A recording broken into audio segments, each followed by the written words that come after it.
Let's talk about how ancient history and lost civilizations are in the news. Listen to this headline from the Daily Caller. Enormous ancient city found deep in the Amazon jungle. Or this from Scientific American. No, there wasn't an advanced civilization 12,000 years ago. Or another. The oldest footprints in North America officially dated, and big archaeology ain't gonna like it. Now, these are the kinds of headlines that are filling our feeds and streaming past us in this age of information. But the truth is that we have reached a sort of critical mass. The sheer volume of information that differs from mainstream science and archaeology is quickly growing.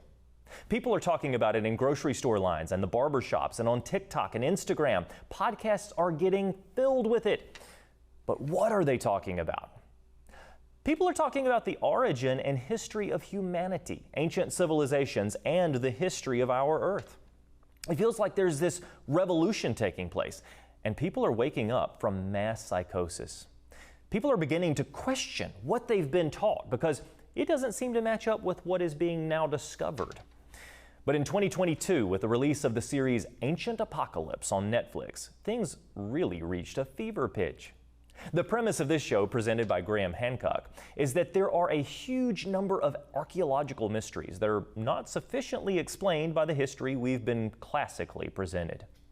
The show went viral. In its first week, it garnered 25 million viewing hours and climbed to Netflix's top 10 in 31 countries. The host was then featured on a huge range of shows, including The Joe Rogan Experience, the #1 podcast in the world. And while we're not in agreement with a number of things that are presented, we do think that it's hit a nerve for a good reason. Because not long after the show was released, Mr. Hancock was tarred and feathered in epic fashion, being called a dangerous pseudoscientist. And even worse, he was hit with that reputation-killing title, white supremacist. They're all saying he's an absurd pseudo-historian, a pseudo-archaeologist, a proponent of conspiracies. I mean, from the way they're talking about him, you'd think that he was the second coming of Hitler himself? But what were his crimes? Well, let me just name a few. He questions the mainstream narrative about the history of humanity. He questions the story that we've been told about how our ancestors were primitive. He questions the methods and conclusions of mainstream archaeology in a great number of ways. And he also purports that there were larger humans in ancient times. And finally, he purports that there was an ancient cataclysm that destroyed much of our ancient past. Does that sound familiar? While we don't agree with Mr. Hancock on fundamental issues, we commend him for being willing to speak his mind and being willing to aid in upending what we've been told is an airtight academic framework whose proponents are being treated like the high priests of a science cult. Because the dots that he's connecting are available for all of the world to see.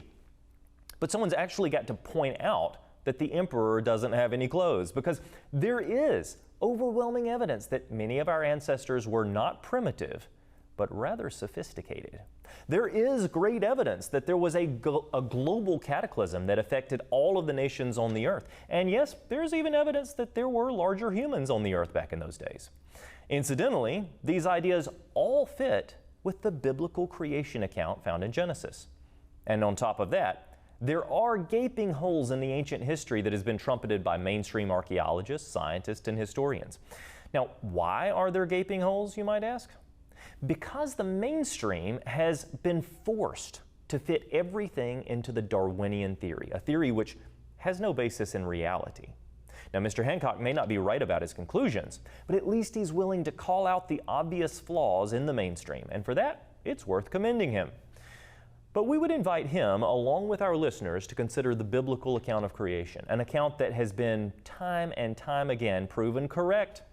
The fact is that there was a sophisticated society with great multitudes of people that filled the earth, and that a global cataclysm wiped out this ancient civilization. And we have written evidence for it from our ancestors, passed down through generations with painstaking detail. One historical account of the events that took place, as revealed to Moses, is found in the book of Genesis. Now, what's more, the truth is being revealed that society is not getting more advanced, more sophisticated, or even smarter. Technology is increasing, but the sheer brilliance and the ingenuity of the ancient world has yet to be matched. It sounds like devolution to me. Reject the mainstream narrative, embrace the truth.